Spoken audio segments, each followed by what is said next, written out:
Kong, aku nganu aku awakku ra penak. Awake ra penak. Saploke Ndara Bradewa dadi macan lho aku gregesi asli. Ki mau karijen karo Bapak Arjen Bali, pengen kerokan malah ngetut-ngetutke. Kono aku masuk angin duduk. Piye, kowe kelangan lho terus nek nganti ana apa-apa. Nek nganti engko Ndara kok anu Bradewa ora tok tutke iki nyemelangi Gong. Wah tenan lara awakku. Bagong, wong waras ngaku lara, muga-muga mandya ucapmu dhewe. Kowe lara slawas cangkem memer. Wong tuwa ora tatanan ora. Lara ora sehat. Aku muni masuk angin, wis keluar dari belakang. Koko Prabu, kula ngaturaken sembah pangabekti kula kunjuk Koko Prabu. Kowe ngopo Gong tengok nang kono kuwi? Kuwi iki jane nggone Ndara Janaka. Nek Sinuwun Ndarawati iki wangune jejer karo Ndara Janaka. Waspadakna Pitru. Iki Raden jangan nongko. Janaka jangan nongko ora. Bagong ayo mikir. Wah, ngreget-ngregeti sesawangan. Alah nganggon kene sedeloke kok ora entuk. Ha Sinuwun Ndarawati tak jejeri menang bae kok. Nggih Gus nggih. Iya Bagong ora apa-apa nggih. Wilujeng pangestuku Tampanana ngono nggih. Ndara Baladewa wilujeng Den. Yo Bagong slamet pangestuku Tampanana. Ngono nggih. Sanget anggen kawula ndadosaken jimat. Jawi nika bungkusan apa? Lho. Aku ora nggawa apa-apa Bagong. Wo ya dudeke sampean. Wis toko mlebu. Nggih pangestune kula niku wong cekat-ceket e. Dudeke barang tak gawa nek kula niku karang semangat kok. Siap ngoten niku wis beres. Iya Bagong ya wis ora apa-apa tak ijolane. Nggih. Sinuwun. Enten apa? Kakang Semar sepisan tilik marang karjaning Kakang Nayantaka saputra ana ing Karang Kadempel. Sejatine aku kepengin nanjihake kelawan kadang-kadangku para Pandhawa. Dene wis sawetara wektu ninggal marang negara Ngamarta kuwi karepe kepiye kersane Kyai Aji. Aku ora ditareni babar pisan. Mula nalika semono Koko Prabu Mandura rawuh ana ing negara Ndarawati tumuli tak kanthi sowan ning Praja Ngamarta. Lah kok tinemu ning Ngamarta suwung. Mongko ujaring aturing para nayaka lan punggawa yen to Pandhawa lenggah ana ing Karang Kadempel. Pancen sampun wonten sabta ari kelungguhan menika ndara-ndara kula Pandhawa rawuh wonten ing Karang Kadempel. Niatipun mboten saged kejawi namung kepengin caket kalian para kawula jaragan ndara-ndara kula Pandhawa menika nggadahi niat mbangun Ngamarta. Monggo mbangun Ngamarta ya lahir ya batin ya wewangunaning praja supaya wimbuh gesanging para kawula kebak ing kanikmatan ing winastan wewangunaning lahir menika boten sanes gesang rukun matsinamatan daya dinayan tunggal cipta rasa karsa lan karyane menika wewangunaning batin. Kakang Semar mengkono. Kula nggih mboten ngerti. Lah kok sing dituju kok Semar. Monggo kula niki derajate ngaceplik kula niku namung Panakawan. Ewadene nek ndara-ndara kula Pandhawa pun percaya kali Semar, kula ya ora bakal selak. Janyatane kula niku wis dituwake. Wong tuwa niku ana jarwa dosake metu-metu wis nggawa. Nek disambati ya kudu tanggung jawab.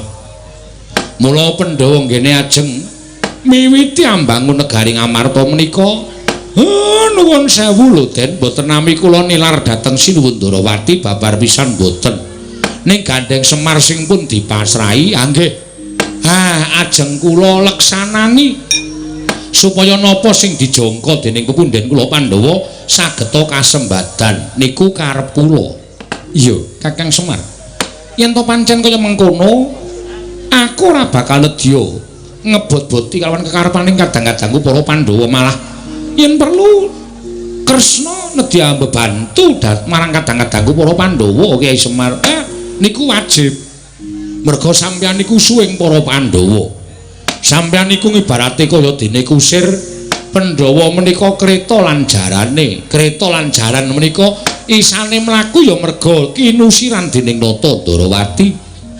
Kreta lan jaran duwe niat dandan tumraping negari Ngamarta. Nek sampeyan ora cawe-cawe perkara niki, malah sampeyan sing kula luputke. Lah niki malah kula entuk kanca, kula entuk ruang. Mboten ming Semar sing kudu tanggung jawab bab kasembadanan botenipun Pandhawa mbangun negara Ngamarta, ning klebu panjenengan ya duwe kewajiban gawe cara pripun carane Ngamarta nika kasembadanipun bangun dening ndara-ndara kula Pandhawa. Ngemuti Pandhawa pikantuk kanugrahan wujudipun negari Indraprasta, sinuwun Ngamarta nembe sawetawis lenggah dampar. Ning kaindhakane Ngamarta sampun wuwuh matikel-tikel. Ha inggih bab wewangunaning praja, wewangunaning kutha-gara, wewangunan wonten ing Karang Pradesan minggahi wonten Parden. Sedaya dipun sawang ketingal anggenipun menjila tinimbang ingkang sampun Kakang Semariya. Mula bab niki ampun disangga entreng sinuwun. Kala wis matur bola-bali kalih sinuwun Ngamarta. Napa-napa niku nek digayuh wong niku nek duwe gegayuhan, mongko gegayuhane niku becik, gegayuhane niku apik. Niku adat saben Gusti maringake pancoban. Niku wis mesti mung gumantung titahe sing duwe gegayuhan niku wau. Iso ngrampungi pancoban menapa mboten. Nek saged nggih kanugrahane bakal tinampa, ning nek ora ya kanugrahan menika bakal loncat. Mongko pancoban menika werni-werni, wonten ingkang magepokan kalian derajat pangkat, wonten magepokan kalian bondo donya, wonten ingkang magepokan kalian kulawarga, wonten ingkang magepokan kalian katresnan. Yo. Mongko abot dhewe pacoban iku nek wis magepokan karo siji mekutha, loro bondo, telu katresnan. Wah, niku ora saben wong iso ngrampungi. Ya ming jalma pinilih sing saged ngrampungi pacoban menika kala wau. Mula nek nganti mangke Pandhawa pun ajeng wiwiti bangun negari Ngamarta, kula percaya, kula pitados pacobane enggal nyaketi, pacobane enggal nyeraki dhateng para Pandhawa. Nggih ming mangke Pandhawa niku iso ngrampungke pacoban menapa mboten. Nek iso lembangun Ngamarta bakale rancak niring Sambikala, dene ora nggih sesuk meneh dijangka tegese dina niki gagar wigar tenantuk karya sinuwun.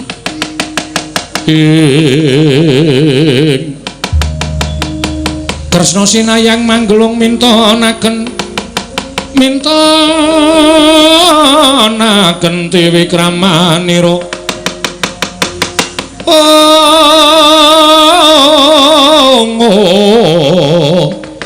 kang mitraning astaneng asta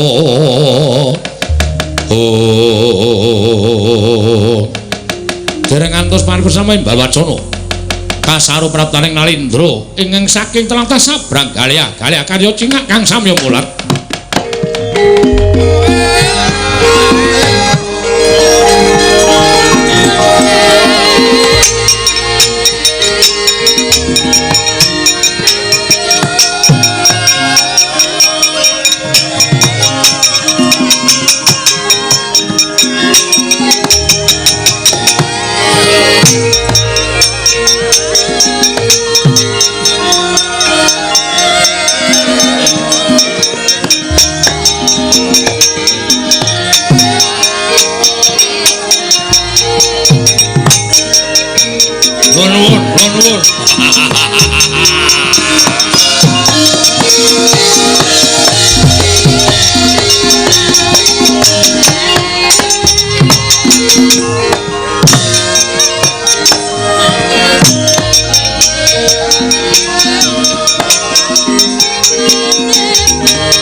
koten prayitna semuriris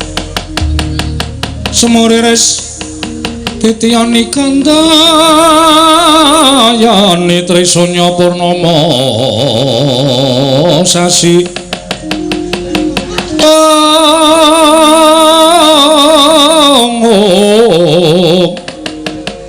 kilar-kilaran ingkang latar milang lintang Bima Sakti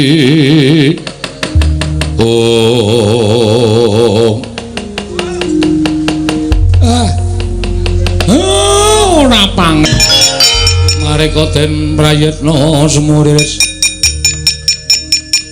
eka balik titiyani kandayani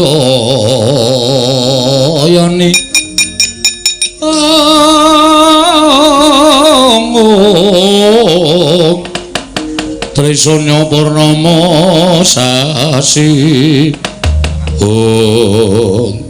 Petro iki sapa Ndara Baladewa Pak lah kok wujud kaya ngoten Den Semar aku mati Semar aku kuwi ratu lah kok dadi wujud Sardula kaya mengkene merga kena pusakaning Jayeng Palugon mau mancen ora kena disangga entheng ndara-ndara kula ilang dibondo kalih ratu sabrang nika wau sampeyan wujud Sardula Semar aku ora perkara nggonku wujud kaya ngene ning aku ora bakal bisa bali marang negara Mandura yen aku ora iso bali kaya wingi Semar saged ampun kuwatir niku mung daya kemandening pusaka sing jeneng walating pusaka menika mboten selaminipun gesang ora kaya walate sing gawe urip nek pancen tandurane ala walate mengke ya bakale nek sing nibake sing gawe jagat niku biasane selaminipun gesang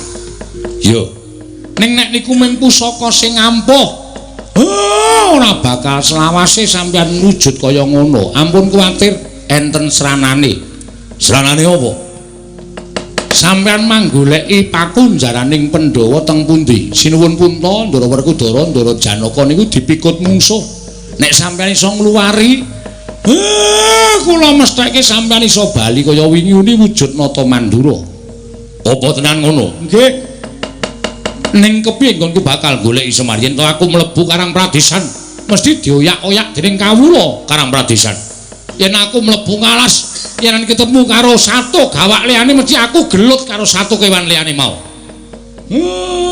kula kanteni anak-anak kula Nala Gareng Petro Bagong kowe ngetutno macan iki aduh piye Tru manut nek aku ki wong Mbak Abdi didhawuhi ya manut piye Gong aku nganu aku awakku ra penak awake ra penak saploke Ndara Baladewa dadi macan lho aku gregesi asli ki mau karijin karo Bapak Arjen Bali pengen kerokan malah ngetut-ngetutke kono aku masuk angin duduk piye kowe kelangan lho terus nek nganti ana apa-apa nek nganti engko Ndara anu Baladewa ora tok tutke iki nyemelangi Gong wah tenan lara awakku Bagong wong waras ngaku lara muga-muga mandya ucapmu dhewe kowe lara slawas cangkem memer wong tuwa ora tatanan ora lara ora sehat aku muni masuk angin wis keluar dari belakang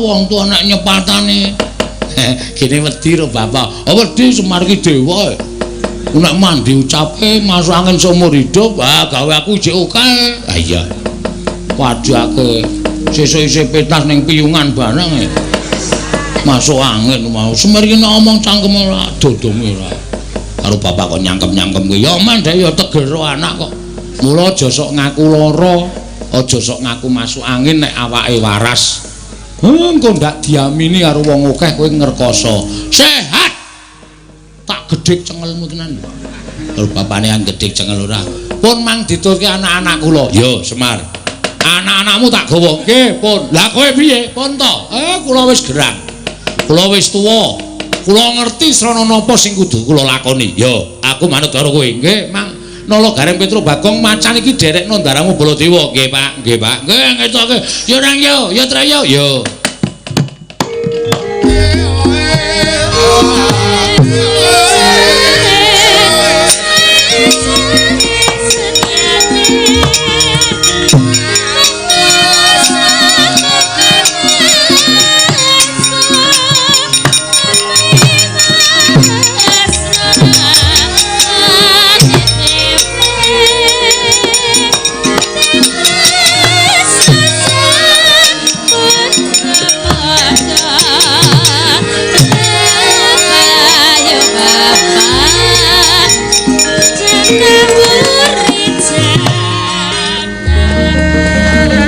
Lurah Semar Badranaya sigra mendhet sumping Lombok Abang den banting wonten ing Bantala ical wujuding sumping Lombok Abang ana Lurah Semar Badranaya ingkang Lurah Genggang Sarikma citrane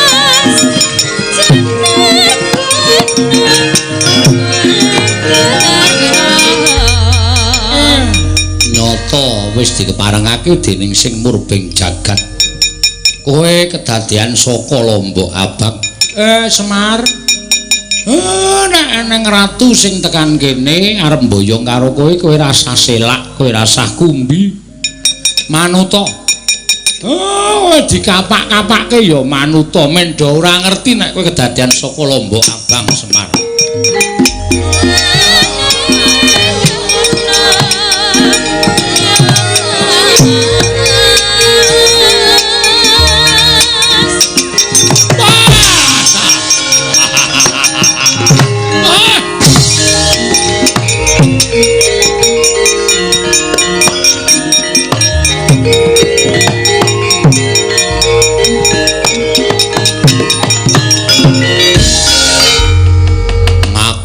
wong pinter ngaku wong digdaya kowe mungsuh Prabu Jayeng Loga kentekan ngakal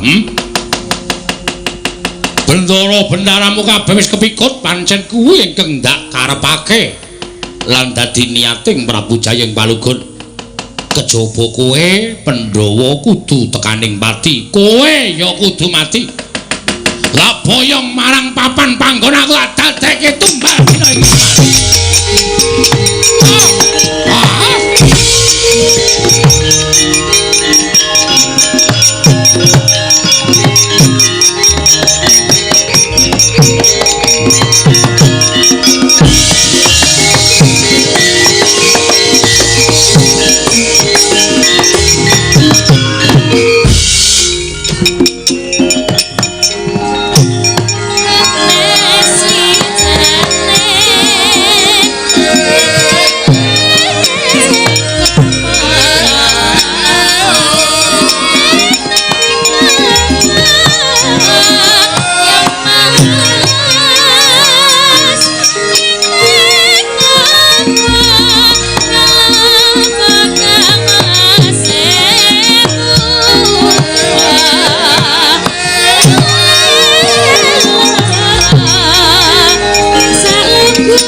saya dalu aras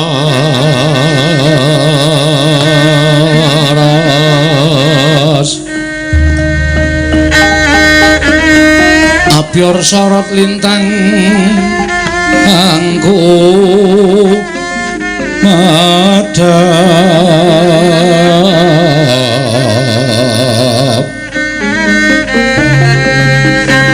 titi sunyo matya ratri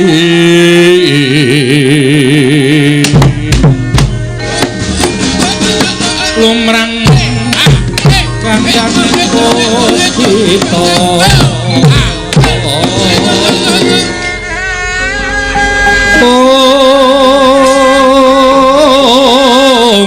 karenggan putyaniro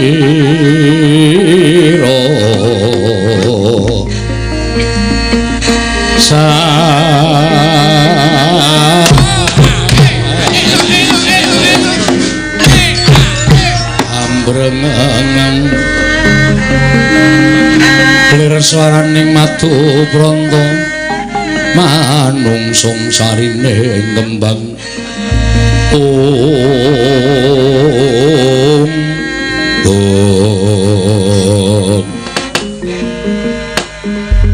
iler tandure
watu sing gedhe terus ngaso kesempatan ini digunakan oleh Nalagareng Petruk dan Bagong nggo genepi tata carane utawa urut-urutane lakon mancine ngancik goro-goro Cukramangkara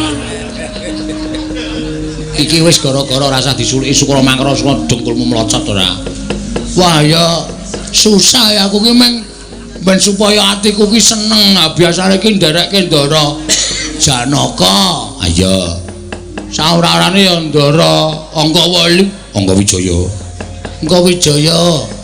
saurarane ya putra-putra Madukara kok destun temen lho nista temen pocapane ing atase abdine Pandhawa kok ngetutke sargula apa Sardula, Sardula.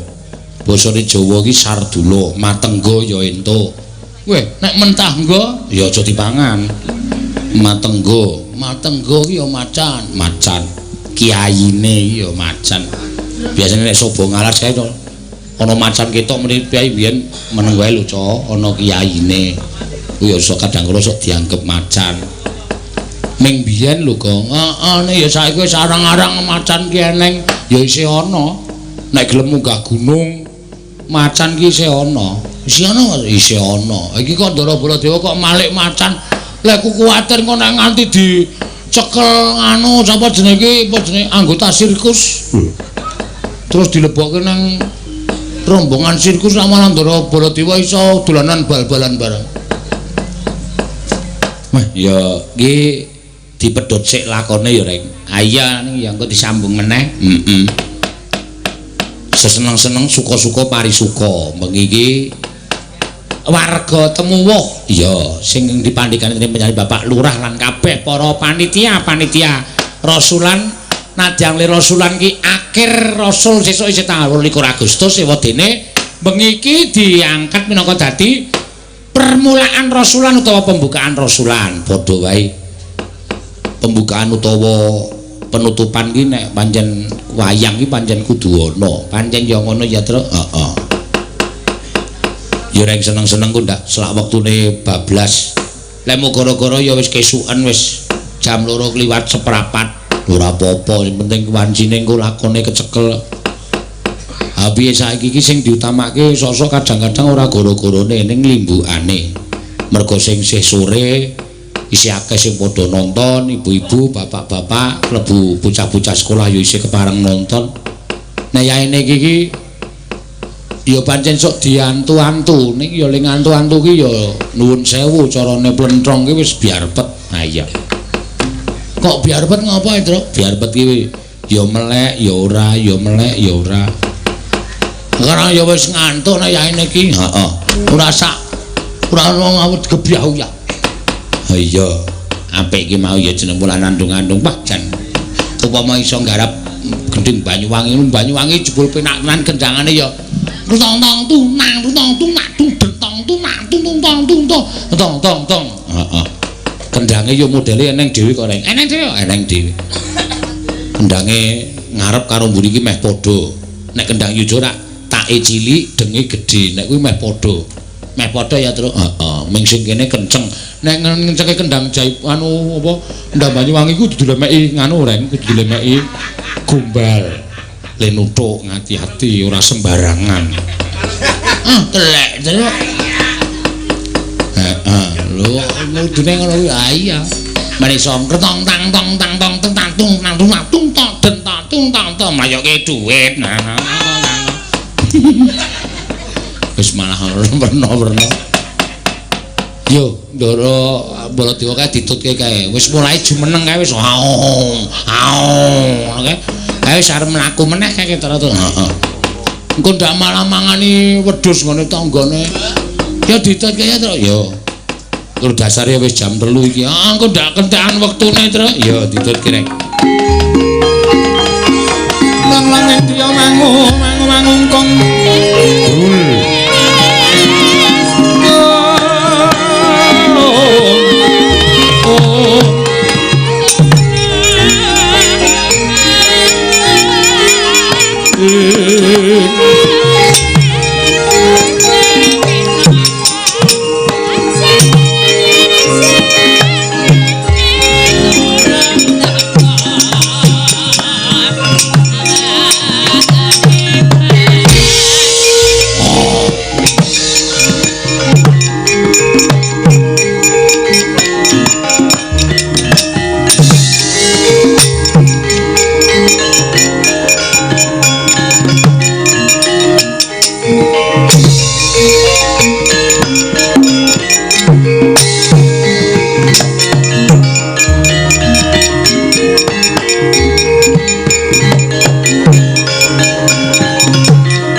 Swamnyung ambrang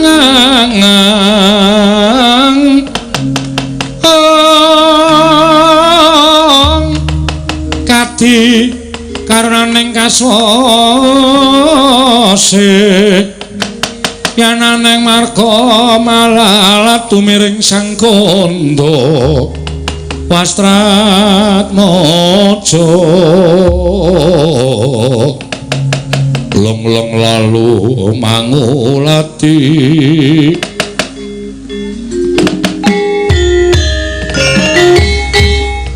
pripun Den kersane ajeng tindak pundi nggih Gus kersane ajeng tindak pundi jumbuh karo dawuhe wong atuhamun lho Karing Petra apa dene kowe Bagong aku kenen ngupadi menyang endi dununging para Pandhawa yen aku bisa ketemu lan para Pandhawa mestine bakal bali kaya wingi wujudku ora wujud macan kaya mengkene. Nah, monggo dipun mantengaken pangestinipun sinartan pambudidaya. Kula kinten nek panjenengan nyuwun dhateng kepiryanganipun Gusti, nyuwun supados enggal dipun damel kepenak utawi damel gampil anggen panjenengan badhe mulih kados wingi Gusti tartemtu mboten badhe kendel. Nggih. Kula derekke teng pundi mawon. Pun sampeyan ampun kuwatir kula jagani Ndara. Yo. Tutno laku jantraku mlebu teng alas monggo kula derekaken Ndara Baladewa. Monggo Gus. Buta Pandhawa tata kanthi wisaya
Koten prayitna semuriris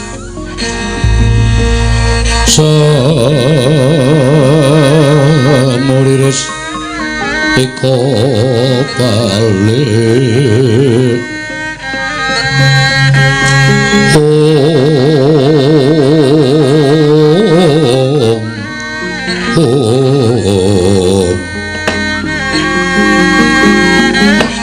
Mas Purnomo sidam karing bawana langgeng Ismaya swanane ngabiyantara ulun mongko tanpa ulun timbali apa to kang dadi wigatinira Ismaya nuwun sewu ulun ingkang sepisan kula ngaturaken sembah pangabekti kula kunjuk iya Ismaya luntompa karya bumbung tias ulun ora liwat pangestu untaman ana Ismaya nggih kula pundhingga jimat dayanana ing kasantosan apa to kang dadi wigatine kita sowan kekilapan menapa paduka kulun ngertos dhateng mobah musik ing manah kula. Teka sampeyan dadak nyuwun priksa dhateng ing abdipun Ismaya. Iya. Lamun kita wis matur kang kaya mengkono, yektine ulun kang kalambatang kelawan legetaning ati kita Semar. Nggih, monggo kula semanggaken. Sayektine kita bakal mutah kelawan Jawata, utamane kelawan panjenengan ulun. Nggonira bakal minangka dadi pangareping para Pandhawa ambangun negara Ngamarta. Teka dina samengko Pandhawa malah kena pacobaning dewa ingkang wujud Nalindra saka tratah sabrak. Satemah para Pandhawa ilang kapikut dening mungsuh. Semar, kula wonten dawuh. Kita kuwi nadyan derajate ngaceplik nanging kita kuwi titising Ismaya. Wayah ulun. Kita minangka dadi ganeping Jawata nadyan to kita mapan ana ing jana luka.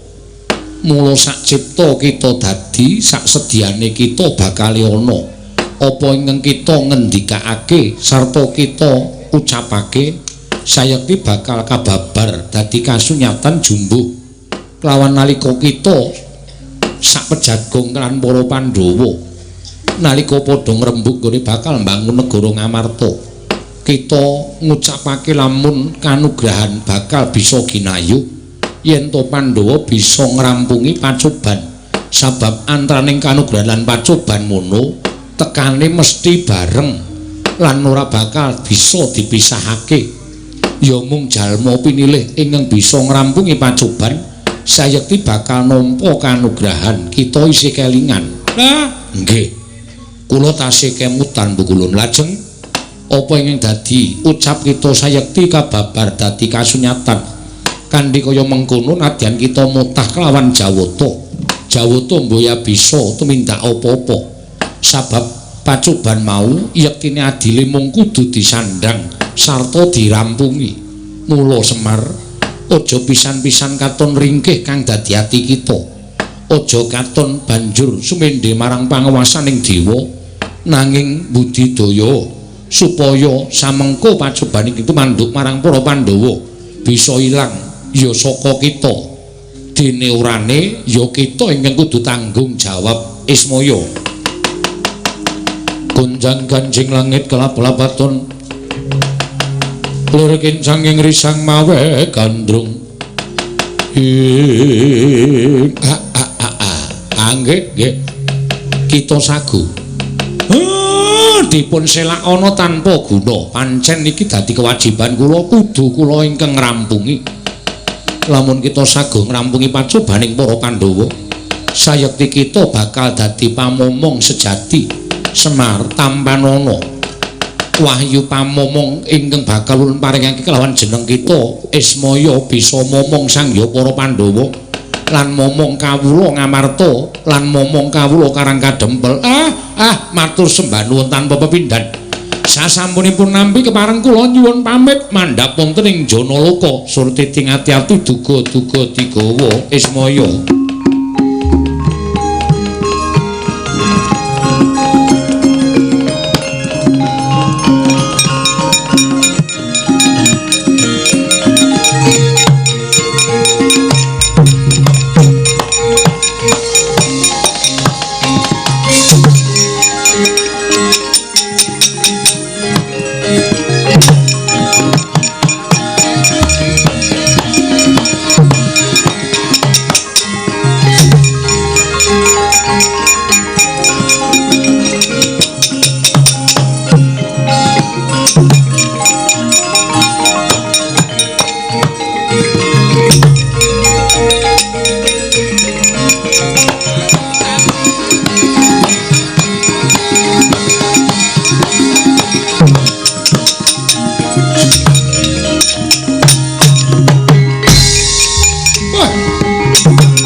Pandolo sahanyakra ring Sang Resi Janawi Suta mring Sang Resi Janawi Suta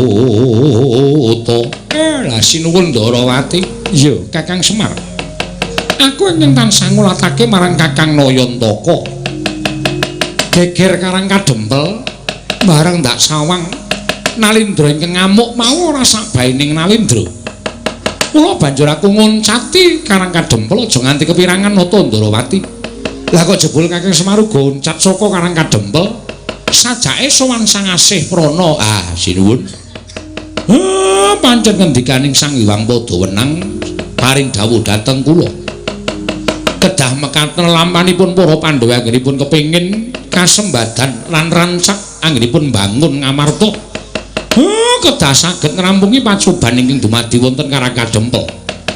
Terus ngendikaning Sang Asih Prana piye Kakang Semar? Kula karo sampeyan sing duwe kewajiban kudu ngrampungi perkara niki. Sampeyan kali kula ora kena pisah merga sampeyan iku dadi pengayomaning Pandhawa, kula dadi pamomonging Pandhawa.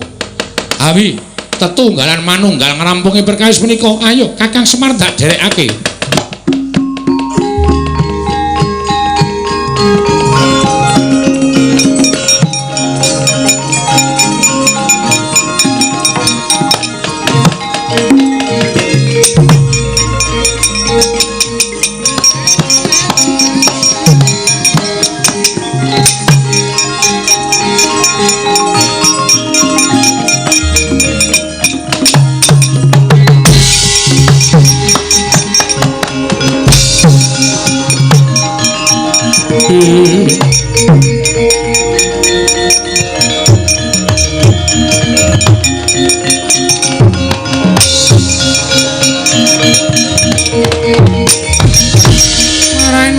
Bang Wangaruna adinetrane nganggo rapo sataneng kukila ringkanikara sageter kene donganing kunglir wuwu sing pene panca ora teka to kaya mangkono Pandhawa ingkang kinunjara dening Sang Nata Prabu Jayeng Palugon.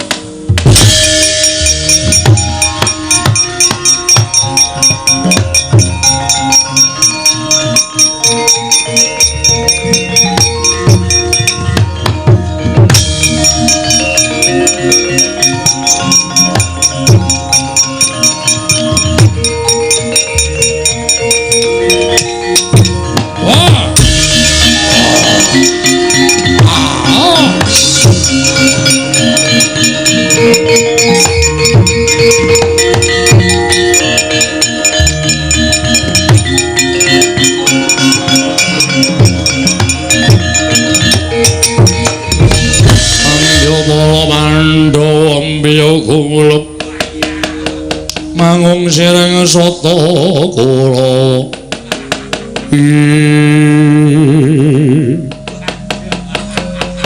kon dadak kendel nolo garing wonten dawuh Petro wonten dawuh Bagong wonten dawuh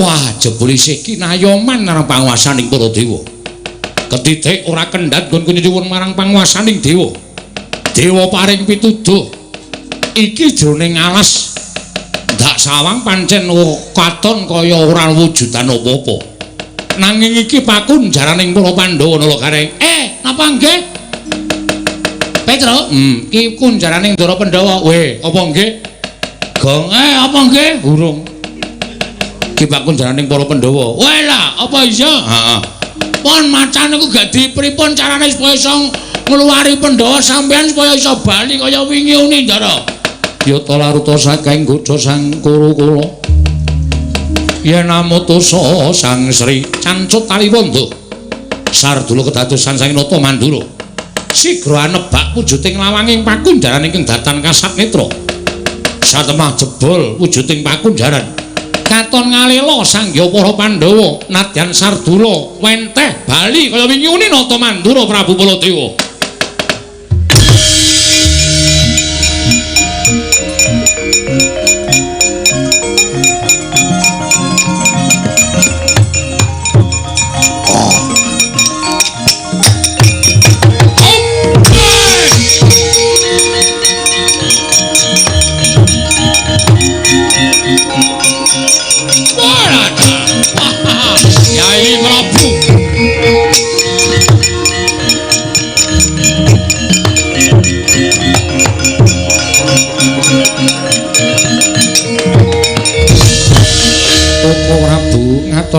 panuwun ingkang tanpa pepindhan.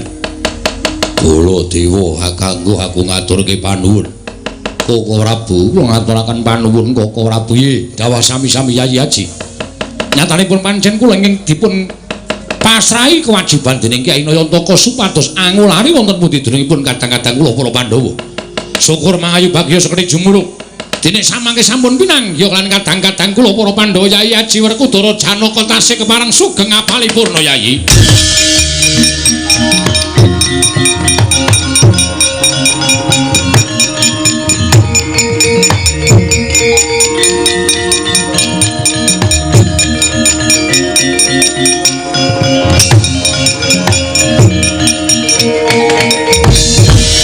Lho, iki Yayi Prabu Kresna inggih Koko Prabu nyuwun pangapunten kula wau kula ngoncati peperangan.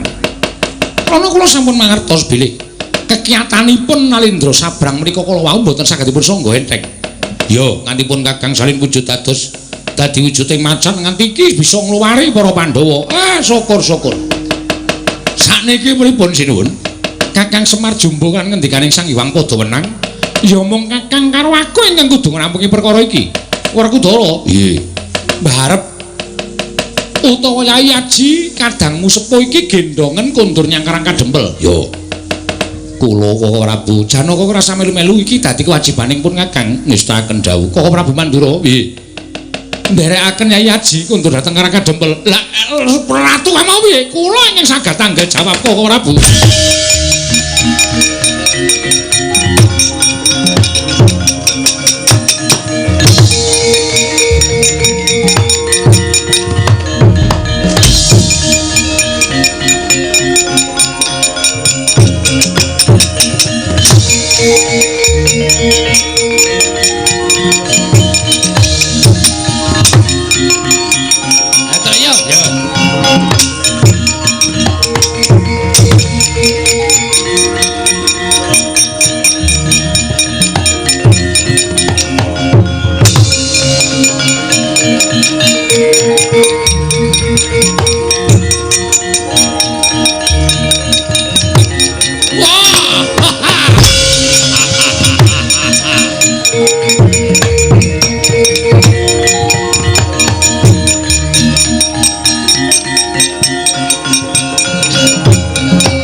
Ganjing langit kelap-lapaton lerekin sanging risang mawe gandrung. Wah, Semar wis kelakon tak boyong.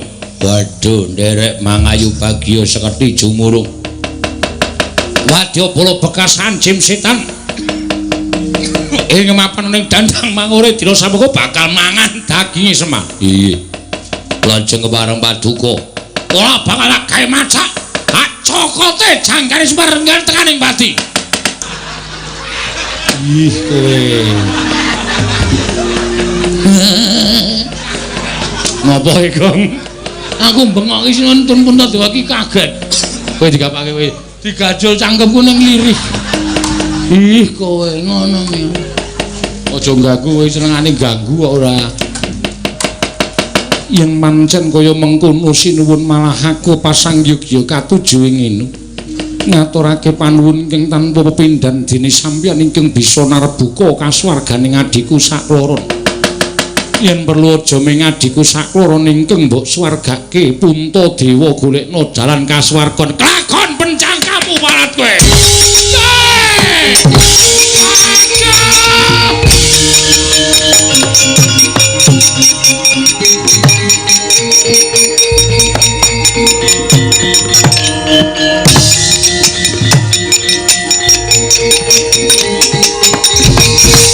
Wah, wes ketiwasan sinuwun. Bagong napa? Wah, wes. Kula jane niku wong urip anti nek kon nangis. Nang kepaksa dina niki kula kudu neteske lho. Lho. Neteske lho, mergane apa? Alah. Iya ngopo? Wis wong nangis kok kon crita. piye Gong? Aku kowe nangis aku wis dong. Lakon sing dumadi piye aku wis ngerti Gong.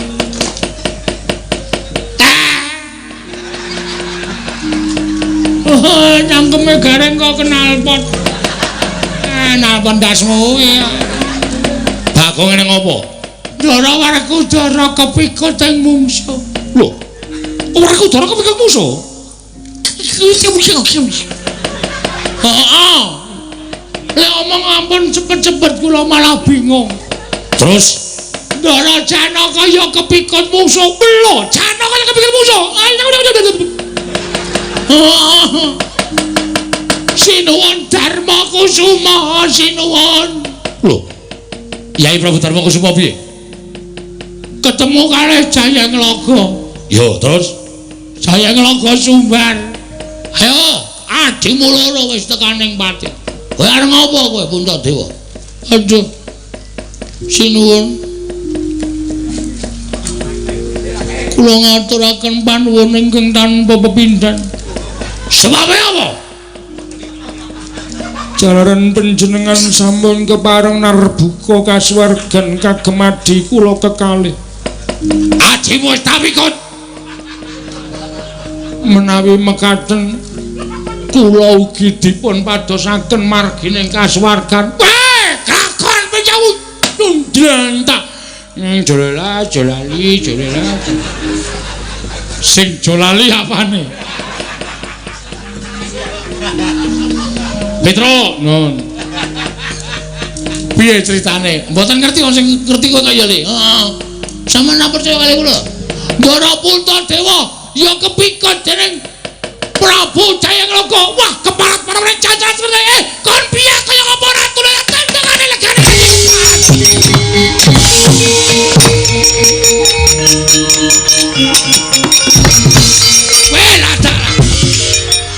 Balas. Iya. Nek ya ora ngono kuwi carane, Tru. Balas kok ndur nganggo teklek. Tatu endasku. Ora sengaja telek. Sengaja wae ora sengaja apa. Wong ketok kowe mulane ket mau kok nyeseki glugu. Digawe karet nggo gawe ceklek mban nggo bales aku. Iya. Dem-deman kowe. Ngerti ora? Endol. Syukur kowe sikile dengklang kok arep ndang. Tak endane malah gegeblak kowe kapok. Hati-hati lho, Tru, mungsuhe abot tenan iki. Ndara anu Baladewa ditutke Gong diawasi. Oke.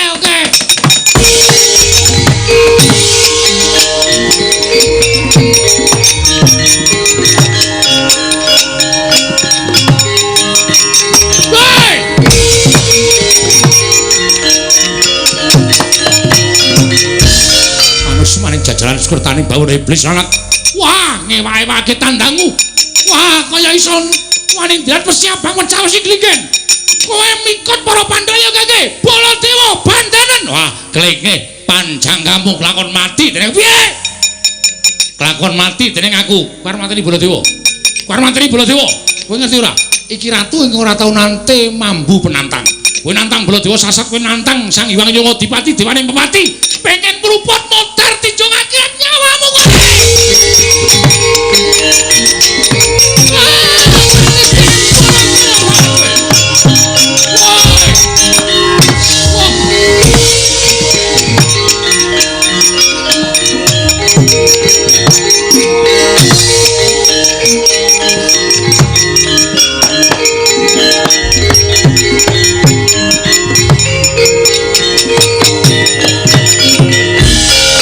Sigra ngliga Kyai Candra Wirayang parandening cipta Sang Begawan Jayeng Laga mboten nedya mejahi nata Mandura parandene nedya damel wiranging nata Mandura sumlorot Kyai Candra Wirayang kenging dadaning nata Mandura nalika semanten salah kedaden wujud sardula kagiat sanggya para panakawan wau.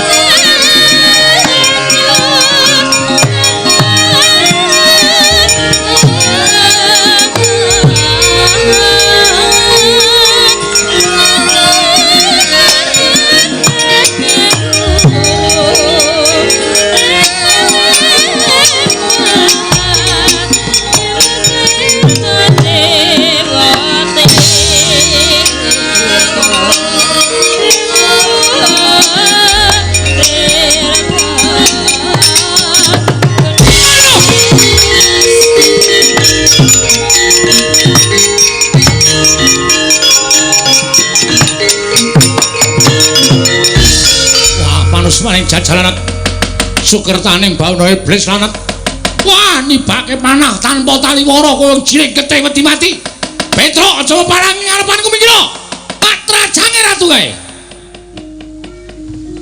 Den apa ora krasa kowe iki kok aku matur kok isih apa sampean mboten kraos lho krasa ngopo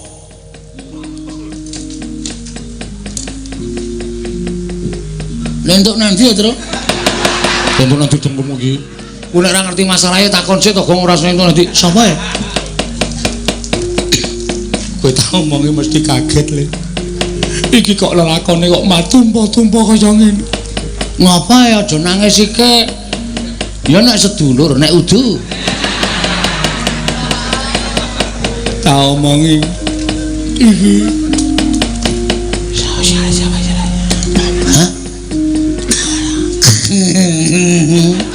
ngapa iki iramu mlebu kuping keri kaya klebon curek jengkulmu hah masa menane to tenan yakin alah jan kok tumpuk matumpo-tumpo sapenae de ngapa iki apa ya iki sapa iki nutuki bokong iki kok iso omong to ini tengok mburi kene tak omongi mesti kowe kaget sapa ya masa lho ngerti urung gak urung edan ngerti urung wis oh termelu iki oh sapenake di kacang panjang kowe ya nesu ora miso kok ora medeni reng kacang panjang ki apa ora Den apa Petro nuwun sewu Mas paosaken suku ki mawon Den suku piye sukunipun dipun paosaken lho sikilku yo kene disawang ri lho iki wah piye Petro kok kaya ngene iki lho wah aku kok berangkang Petro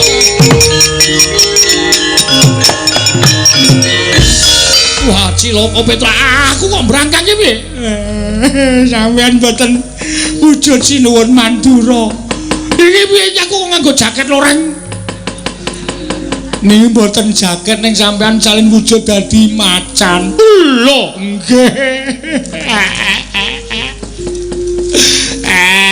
kok dadi kaya ngaten sampean wujud bracan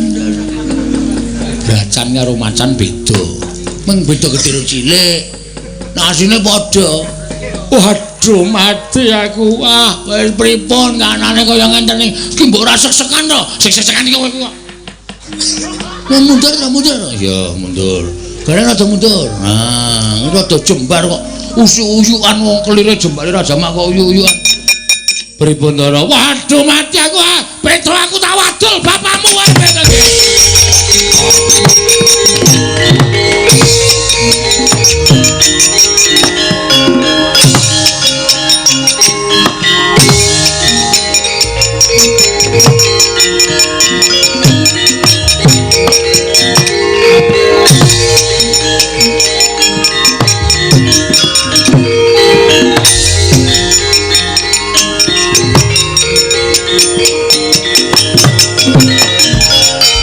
Mareka den prayitna semuriris eka balik titiyani gandayani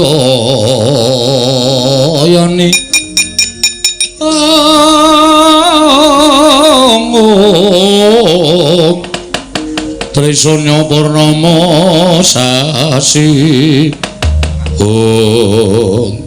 Petro iki sapa Ndara Baladewa Pak lah kok wujud kaya ngoten Den Semar aku mati Semar aku kuwi ratu lah kok dadi wujud Sardula kaya mengkene merga kena pusakaning Jayeng Palugon mau mancen ora kena disangga entheng ndara-ndara kula ilang dibondo kalih ratu sabrang nika wau Sampeyan wujud Sardula, Semar. Aku ora perkara nggonku wujud kaya ngene. Ning aku ora bakal bisa bali marang negara Mandura. Yen aku ora iso bali kaya wingi Semar. Saged ampun kuwatir. Niku ming daya kemandening pusaka sing jeneng walating pusaka menika mboten selaminipun gesang, ora kaya walate sing gawe urip. Nek pancen tandurane ala, walate mengke ya bakale nek sing nibake sing gawe jagat niku biasane selaminipun gesang. Yo. Ning nek niku ming pusaka sing ampuh, ora bakal selawase sampeyan wujud kaya ngono. Ampun kuwatir enten seranane. Seranane apa? Sampeyan manggoleki pakunjaraning Pandhawa teng pundi? Sinuwun punta, Ndara Werkudara, Ndara Janaka niku dipikut mungsuh. Nek sampeyan iso ngluwari, kula mestheke sampeyan iso bali kaya wingi wujud Nata Mandura. Apa tenan ngono? Nggih. Ning kepiye nggonku bakal goleki Semar yen to aku mlebu Karang Pradesan, mesti dioyak-oyak dening kawula Karang Pradesan. Yen aku mlebu ngalas yen ketemu karo satu gawak liyane mesti aku gelut karo satu kewan liyane mau. Kula kanteni anak-anak kula. Nala Gareng, Petruk Bagong kowe ngetutno macan iki. Aduh. Piye, Truk? Manut nek aku ki wong Mbak Abdi didhawuhi ya manut. Piye, Gong? Aku nganu aku awakku ora penak, Truk. Awake ora penak. Saploke Ndara Bradewa dadi macan lho aku gregesi asli. Ki mau karijin karo Bapak Arjen Bali, pengen kerokan malah ngetut-ngetutke. Kena aku masuk angin duduk. Piye, kowe kelangan lho terus nek nganti ana apa-apa. Nek nganti engko Ndara anu Bradewa ora tok tutke, iki nyemelangi Gong. Wah, tenan lara awakku. Bagong, wong waras ngaku lara. Muga-muga mandya ucapmu dhewe. Kowe lara selawas cangkem memer. Wong tuwa ora tatanan ora. Lara ora sehat. Aku muni masuk angin, wis keluar dari belakang. Wong tuwa nek nyepatane. Kene wedi ro Bapak. Wedi Semar ki dewa. Nek mandi ucape masuk angin seumur hidup, gawe aku jek akeh. Iya. Padake sesuk-isih petas ning piyungan barang masuk angin mau Semar ki ngomong cangkem ora dodonge ora karo bapak kok nyangkem-nyangkem kuwi ya men dhek ya teger anak kok mula aja sok ngaku lara aja sok ngaku masuk angin nek awake waras engko ndak diamini karo wong akeh kowe ngrekoso sehat tak gedhek cengelmu tenan karo bapane yang gedhek cengel ora pun mang diturke anak-anak kula yo Semar anak-anakmu tak gawa nggih pun lah kowe piye pun to kula wis gerang kula wis tuwa kula ngerti srana napa sing kudu kula lakoni yo aku manut karo kowe nggih Mang Nala Gareng Petruk Bagong macan iki derekno ndaramu Baladewa nggih Pak nggih ngetoke yo nang yo Trayo yo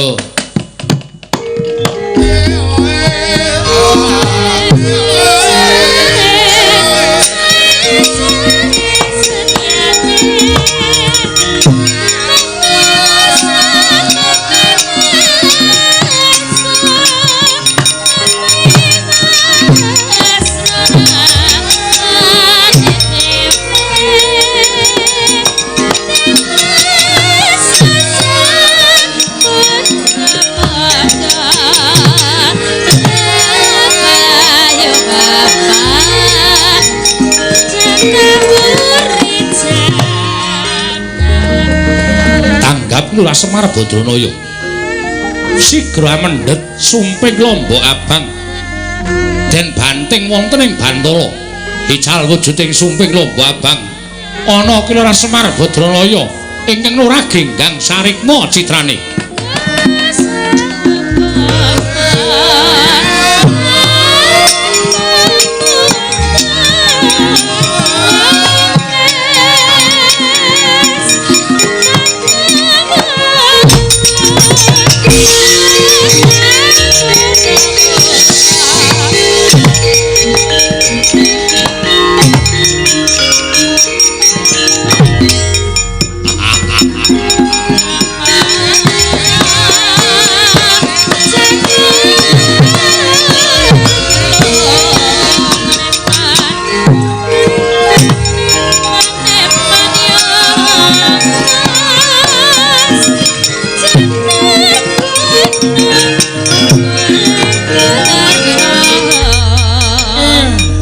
nata wis dikeparengake dening sing murbeng jagat.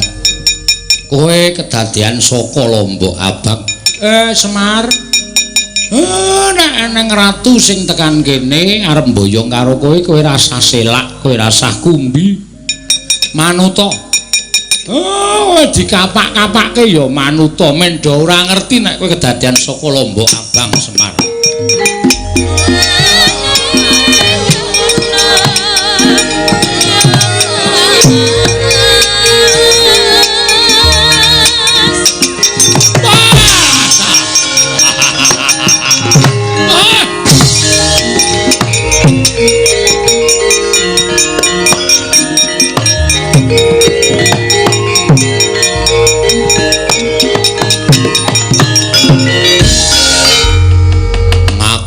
Wong pinter ngaku wong digdaya kowe mungsa Prabu Jayeng Loga kentekan ngakal.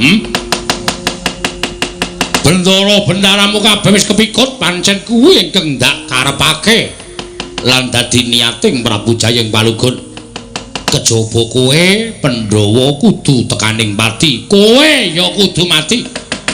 Lah boyong marang papan panggon aku dadekke tumbal dina iki.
Saya dalu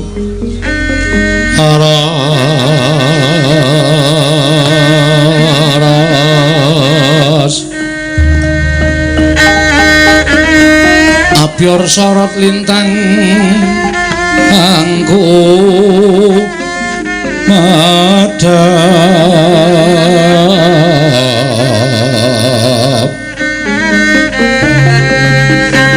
titi sunya matya ratri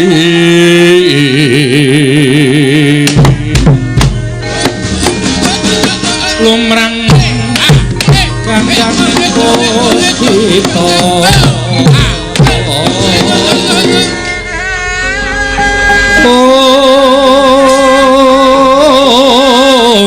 karengjan putyaniro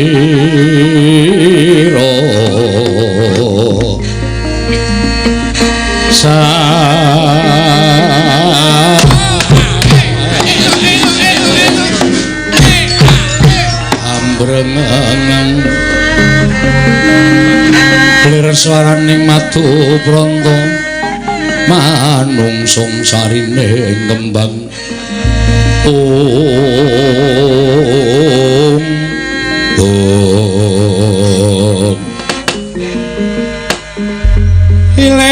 iler-iler tandure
Baladewa mumpung kae munggah ning watu sing gedhe terus ngaso kesempatan ini digunakan oleh Nala Gareng Petruk dan Bagong nggo genepi tata carane utawa urut-urutane lakon mancine ngancik goro-goro Cukra Mangkara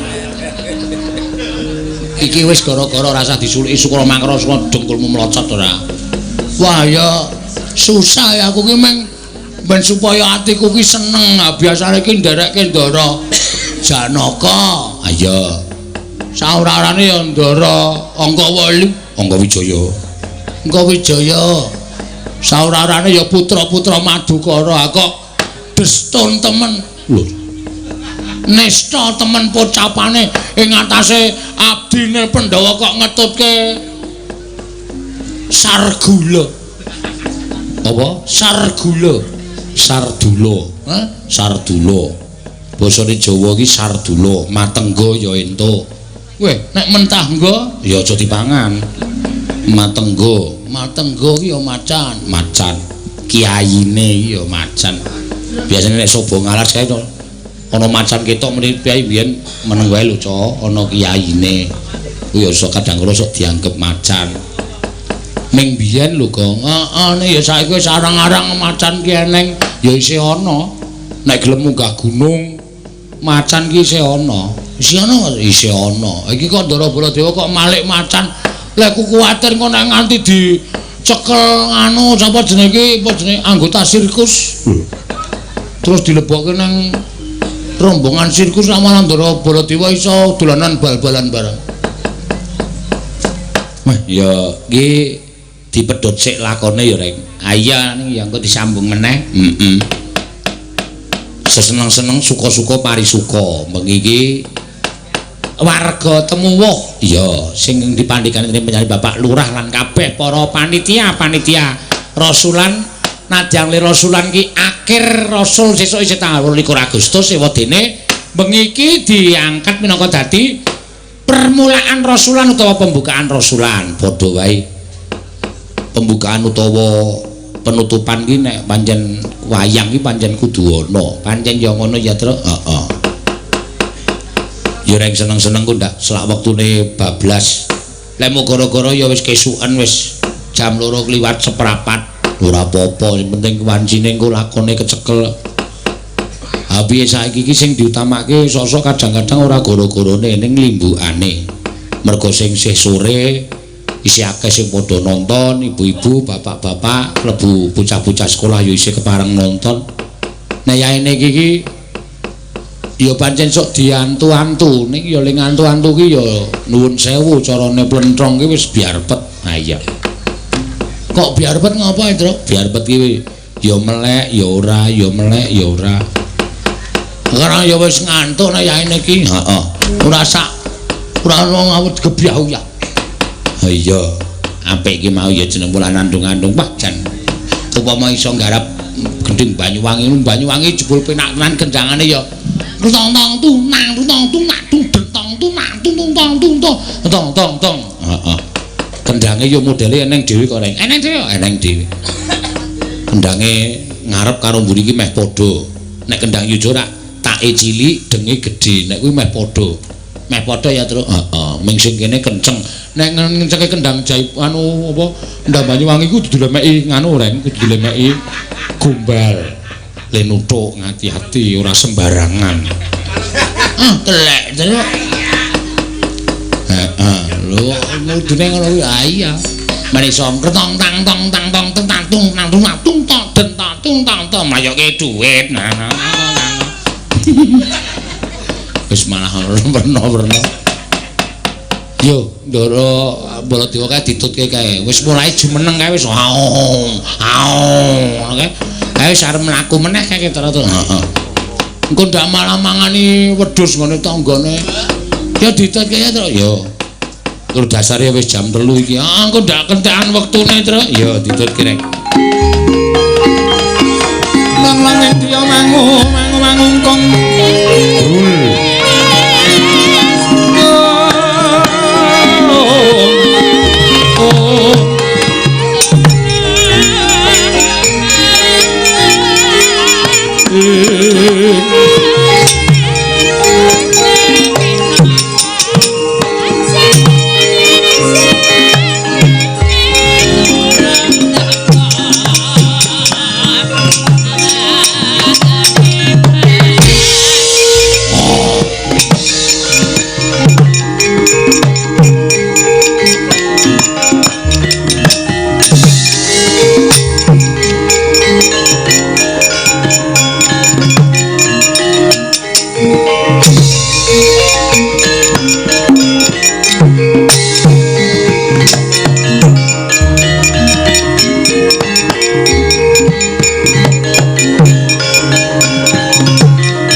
ambrangang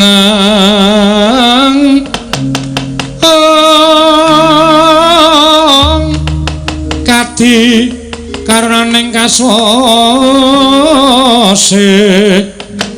yananeng marga malalat tumiring sang kandha Wastrat Mojo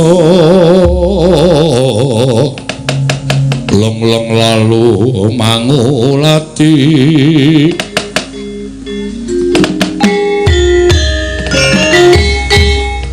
pripun Den kersane ajeng tindak pundi nggih Gus kersane ajeng tindak pundi jumbuh karo dawuhe wong atuwamun lho Karing Petra apa dene kowe Bagong aku kenen ngupadi menyang endi dununging para Pandhawa yen aku bisa ketemu kaliyan para Pandhawa mestine bakal bali kaya wingi wujudku ora wujud macan kaya mengkene nah monggo dipun mantengaken pangestinipun Sinartan Pambudidaya kula kinten nek panjenengan nyuwun dhateng kepurianganipun Gusti nyuwun supados enggal dipun damel kepenak utawi damel gampil anggen panjenengan badhe pulih kados wingi Gusti tartutu mboten badhe kendel nggih kula derekke teng pundi mawon pun samarampun kuwatir kula jagani Ndara yo tutno laku jantraku mlebu teng alas monggo kula derekaken Ndara Baladewa monggo Gus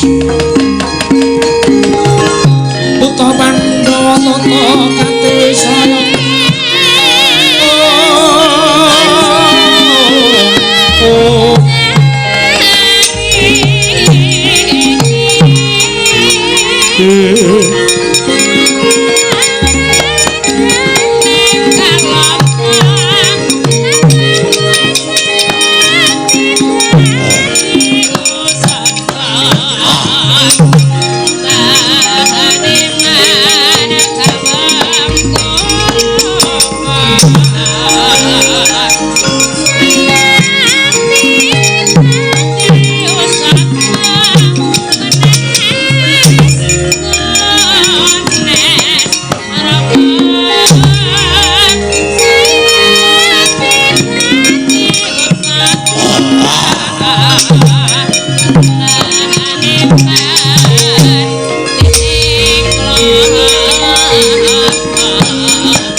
Raden Prayitna Semuriris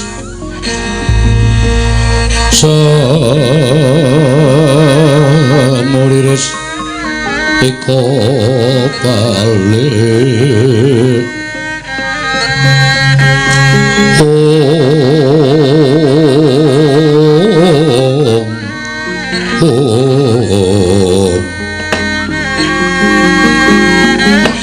Mas Purnomo Sidam karing bawana langgeng Ismaya suwanane ngabiyantara ulun mongko tanpa ulun timbali apa to kang dadi wigatinira Ismaya nuwun sewu ulun ingkang sepisan kula ngaturaken sembah pangabekti kula kunjuk iya Ismaya Luntompa karya Bombong Tyas ulun ora liwat pangestu untaman ana Ismaya nggih kula pundi nggo jimat dayanana ing kasantosan apa to kang dadi wigatine kita sowan kekilapan menapa paduka kulun ngertos dhateng mobah musik ing manah kula teka sampeyan dadak nyuwun priksa dhateng ing abdipun Ismaya iya lamun kita wis matur kang kaya mengkono yektine ulun kang kalambatang kelawan legetaning ati kita Semar nggih monggo kula semanggaken sayektine kita bakal mutah kelawan Jawata utamane kelawan panjenengan ulun nggonira bakal minangka dadi pangareping para Pandhawa ambangun negara Ngamarta teka dina samengko Pandhawa malah kena pacobaning dewa ingkang wujud nalindra saka tratah sabrat satemah para Pandhawa ilang kapikut dening mungsuh Semar kula wonten dawuh kita kuwi nadyan derajate ngaceplik nanging kita kuwi titising Ismaya wayah ulun kita minangka dadi ganeping Jawata nadyan to kita mapan ana ing jana luka mula sak cipta kita dadi sak sediane kita bakal ana apa ingkang kita ngendikake sarta kita ucapake sayekti bakal kababar dadi kasunyatan jumbuh kelawan nalika kita sak pejagong kan para Pandhawa nalika padha ngrembug nggone bakal mbangun negara Ngamarta kita ngucapake lamun kanugrahan bakal bisa ginayu yen to Pandhawa bisa ngrampungi pacoban sabab antaraning kanugrahan lan pacoban mono tekane mesti bareng lan ora bakal bisa dipisahake ya mung jalma pinilih ingkang bisa ngrampungi pacoban sayekti bakal nampa kanugrahan kita isih kelingan nggih kula tasih kemutan bukulun lajeng apa ingkang dadi ucap kita sayekti kababar dadi kasunyatan kanthi kaya mengkono nadyan kita mutah kelawan Jawata mboya bisa tumindak apa-apa sabab pacoban mau yektine adile mung kudu disandang sarta dirampungi mula Semar aja pisan-pisan katon ringkih kang dadi ati kita aja katon banjur sumendhe marang panguwasaning dewa nanging budidaya supaya samengko pacoban iki mandhuk marang para Pandhawa bisa ilang ya saka kita dene urane ya kita ingkang kudu tanggung jawab Ismaya kunjang ganjing langit kelap-lapaton lirikin sanging risang mawe gandrung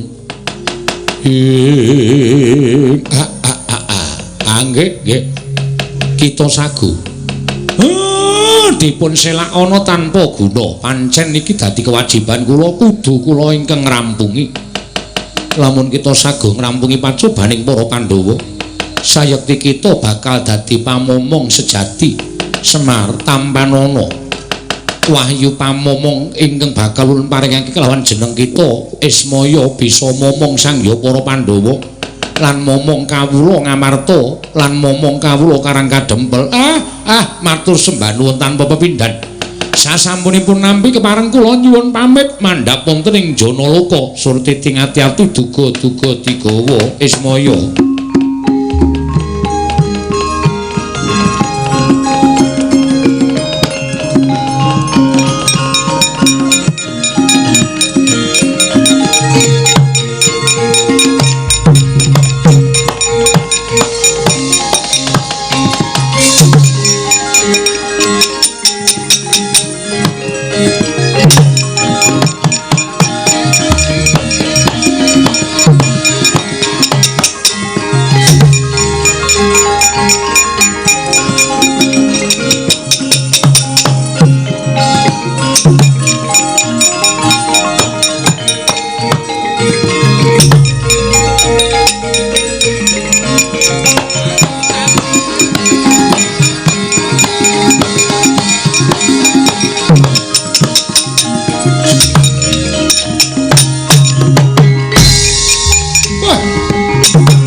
Prabu Kresna Kandala saha nyokra ring Sang Resi Janawi Suta mring Sang Resi Janawi Suta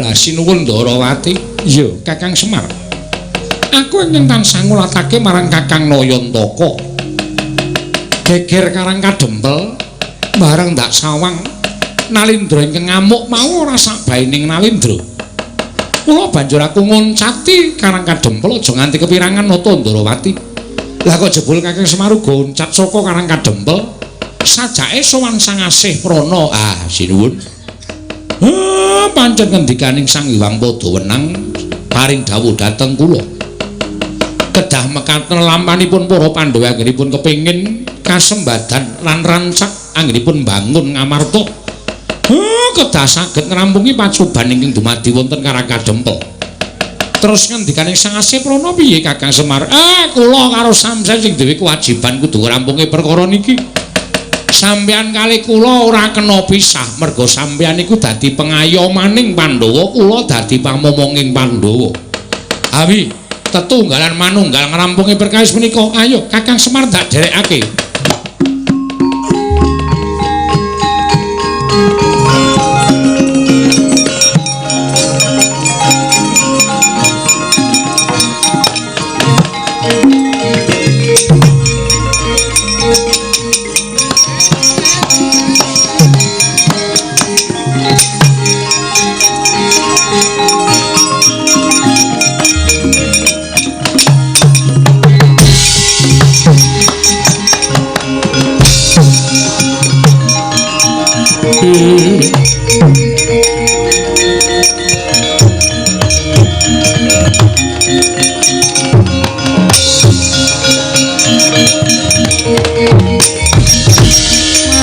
Mubang wangaruna adinetrane nganggo rapo sataneng kukila ring kanikara sageter kene donganing kunglir wuwu sing pene panca ora teka to kaya mangkono Pandhawa ingkang kinunjara dening Sang Nata Prabu Jayeng Palugon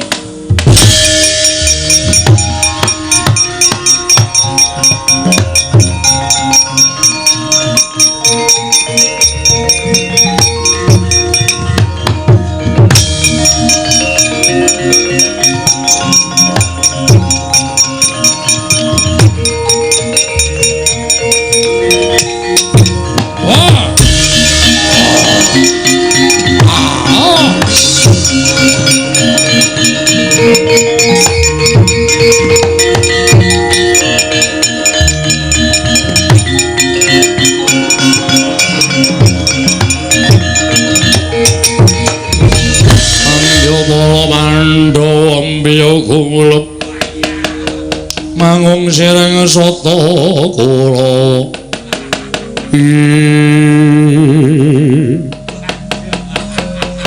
kon dadak kendel nolo garing wonten dawuh Petro wonten dawuh Bagong wonten dawuh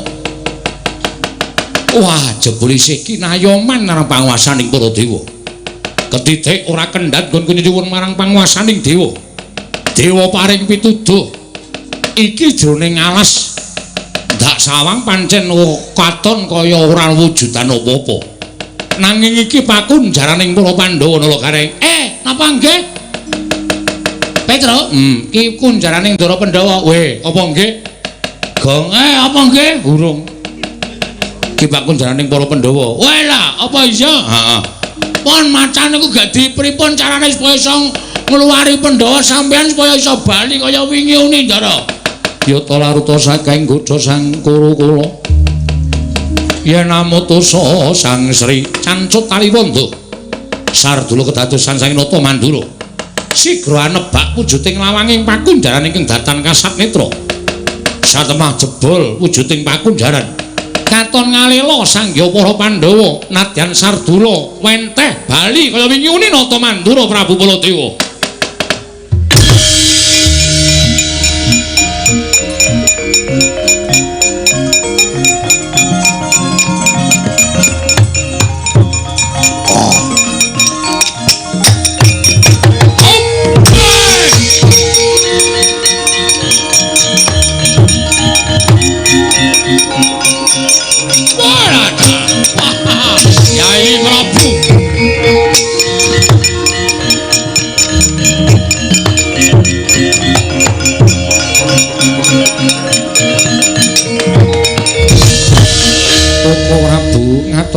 panuwun ingkang tanpa pepindhan. Baladewa kanggo aku ngaturke panuwun. Koko Prabu kula ngaturaken panuwun Koko Prabu dawuh sami-sami Yayi Haji. Nyatanipun pancen kula ingkang dipun pasrahi kewajiban dening Kyai Nayantaka supados angulari wonten pundi denengipun kadang-kadang kula para Pandhawa. Syukur mangayu bagya sekti jumuluk. Dene samangke sampun pinang ya lan kadang-kadang kula para Pandhawa Yayi Haji Werkudara Janaka tasih kepareng sugeng apalipurna Yayi.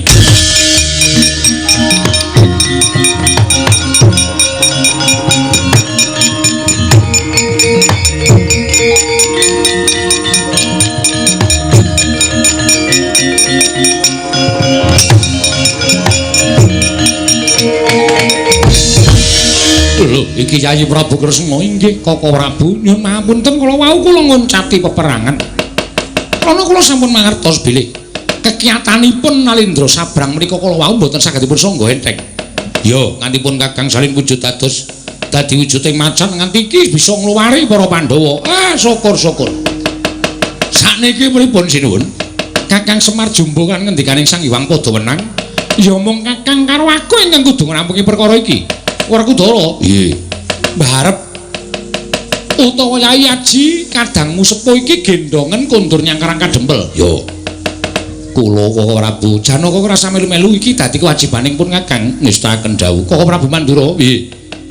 Nderekaken Yayi Haji kondur dhateng karang kadempel. Lah Ratu mau piye? Kula ingkang saged tanggal jawab Koko Prabu.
Kanjeng langit kelap-lapatun lerekin sanging risang mawe gandrung. Wah, Semar wis kelakon tak boyong.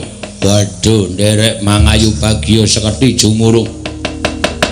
Wadya bola bekas anjim setan ing mapan ning dandang mangure dina samuka bakal mangan daginge Semar. Iya, lajeng kepareng paduka ora bakal gawe macak cokote jangkane Semar nggal tekaning pati.